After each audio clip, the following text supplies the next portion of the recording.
Hello दोस्तों, कैसे हैं? भारत माता की जय। आज मैं एक छोटी सी कहानी लेकर के आया हूँ। कहानी क्या समझो, एक कहानी समझ लीजिए। एक छोटी सी बात बताने जा रहा हूँ मैं। कल मैं देख रहा था, एक दो आदमी लेडीज जेंट्स मांगने वाले मिले। देखने सुनने से लग रहा था कि किसी अच्छे घर के हैं वो, लेकिन परिस्थिति क्या है, कैसे भीख मांग रहे हैं, क्या नौबत आ गई ये पता नहीं। लेकिन देखने से लग रहा था कि अच्छे खासे घर के थे वो।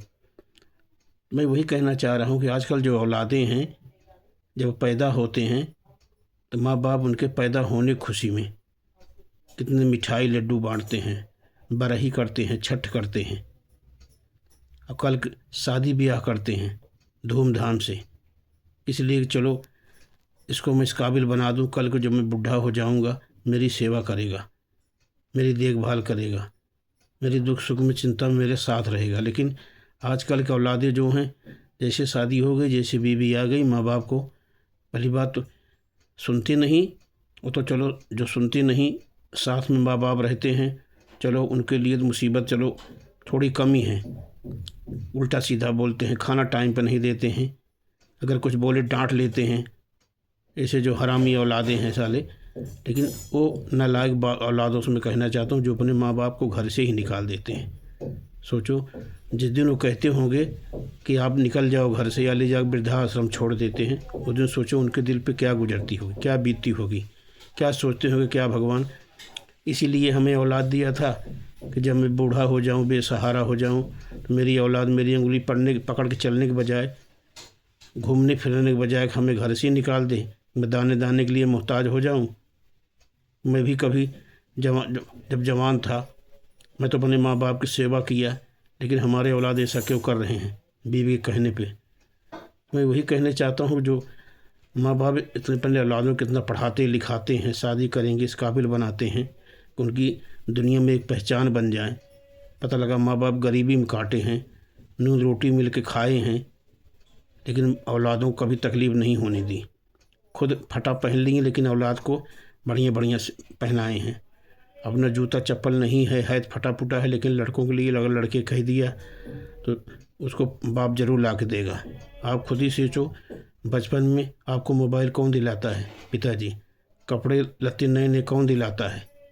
और मोबाइल में सब मोबाइल में फ़ोटो माँ बाप की है नहीं है, सबसे बात करते रहते हो, लेकिन माँ बाप से कभी बात किए, कभी उनके साथ बैठे? लेकिन ये सब छोड़ने के बजाय उनको ले जाके धर्म वृद्धाश्रम में छोड़ देते हो। मैं कहता हूँ कि पहली बात तो शहर में या दुनिया में वृद्धाश्रम होने नहीं चाहिए, होना चाहिए गौशाला होना चाहिए। मैं एक बात जो बता रहा हूँ, मंदिरों में पंडितों से एक संस्था, एक से ग्रुप होना चाहिए। वहाँ लिख दें कि पहली बात जो भी दर्शन करने आए भक्त मंदिर में, उनसे एक प्रश्न जरूर किया जाए, आपके माँ बाप हैं तो कहाँ हैं? अगर वो कहें मेरे माँ बाप हैं और हमारे साथ हैं, तब तो उनको मंदिर में प्रवेश मिलना चाहिए। अगर वो कहें कि नहीं मेरे बाप हैं तो लेकिन हमारे साथ नहीं हैं, वृद्धाश्रम में हैं, तो ऐसे आदमी को, ऐसे भगत को कतई मंदिर में दर्शन नहीं देना चाहिए। क्योंकि जो आदमी अपने माँ बाप को घर से निकाल देता है, वैसी जगह भगवान भी उस आदमी को मंदिर में हलने से भगवान को भी गुस्सा ज़रूर आता होगा। जो अपने माँ बाप को नहीं हुआ वो हमारा क्या होगा। और वो भी बेशरम औलादे अपने बाप को घर से निकाल करके मंदिर में जाके भगवान की सुख शांति की पूजा करते हैं, भगवान को 56 भोग लगाते हैं, और खुद सोया हुआ जाके भगवान को जगाता है इंसान। अरे मूर्ख इंसान, जो अपने माँ बाप की सेवा नहीं कर सकता वो भगवान की सेवा क्या करेगा? उसकी पूजा भगवान मानेंगे? कतई नहीं मानेंगे। क्योंकि भगवान को भी अगर अवतार लेना पड़ा तो भी माँ के गर्भ से ही अवतार लेना पड़ा। वो भगवान भी माँ बाप का प्यार पाने के लिए, देखो उनको माँ के गर्भ से ही जन्म लेना पड़ा, सिर्फ माँ बाप का प्यार पाने के लिए। सोचो, जब भगवान माँ बाप का प्यार पाने के लिए माँ के गोद में जन्म लिए, पूरा लीला किए, और हम इंसान लोग माँ बाप को होते हुए भी उनको घर से निकाल देते हैं, उनको डांटते हैं, उनको आँख दिखाते हैं। वो बुलाते हैं इधर तो बुलाएंगे एक बार, डांटेंगे उनको 4 बार। बैठे रहो, कोई काम धंधा तो है नहीं आपको। बेचारे, ये नहीं कि माँ बाप को उनसे पैसे चाहिए, कुछ खाने के लिए चाहिए, लेकिन वो चाहते हैं कि उनके पास औलाद आए, उनसे मिले, 2 मीठी मीठी बातें करें। लेकिन आजकल औलादें कहाँ जा रहे हैं, कहाँ नहीं जा रहे हैं, कब आ रहे हैं, कब जा रहे हैं, कोई पता नहीं उनको।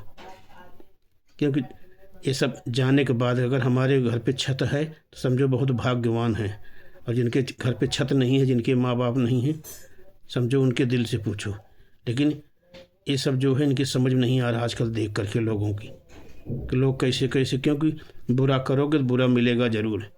क्योंकि आज तुम जवान हो, कल वो भी जवान थे, कल तुम भी बुढ़े होगे, जैसा करोगे वैसे भरोगे। जितना हो सके अपने माँ बाप की अभी भी कदर कर लो, समय है। नहीं तो कहावत है न, अब पछताने क्या है जब चिड़िया चुग गई खेत।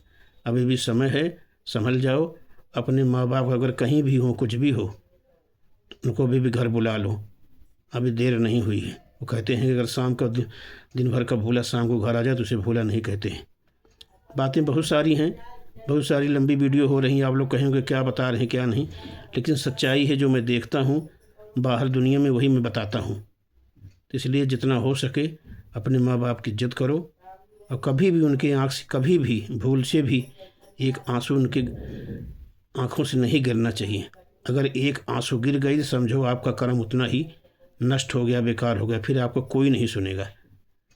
अगर माँ बाप सच्चे मन से दुआ बद्दुआ दे देंगे तो समझो ज़िंदगी में आपका वो काम भगवान भी नहीं कर सकते। इसलिए जितना हो सके अपने माँ बाप की सेवा करें, माँ बाप के गुरु की, अपने जिनके माँ बाप नहीं हैं अगर उनके भाई हैं तो भाई की सेवा करो। क्योंकि माँ बाप के बाद अगर कोई है तो समझो भाई ही, अगर मानो तो भाई ही बाप हो गया। कहते हैं ना कि मानो तो देव नहीं तो पत्थर। अगर ये वीडियो अच्छी लगे तो कमेंट करके ज़रूर बताइएगा। भारत माता की, और शेयर ज़रूर करिएगा। आप लोग शेयर नहीं करते हैं, शेयर करेंगे तभी मुझे आगे आगे बताने के लिए कुछ न कुछ आपको मैं आगे आगे बातें बताता रहूँगा। इसलिए जितना भी हो सके, जहाँ भी जैसे भी हो, अगर कहीं कोई माँ बाप को मिला है, कोई अगर मिल जाए मांगते हुए, उनसे ज़रूर पूछो आप कहाँ रहते हो, आपकी औलाद नहीं है तो आपको ऐसी नौबत क्यों आ रही कि आपको भीख मांगना पड़ रहा है। कमेंट करके हमें ज़रूर बताइएगा।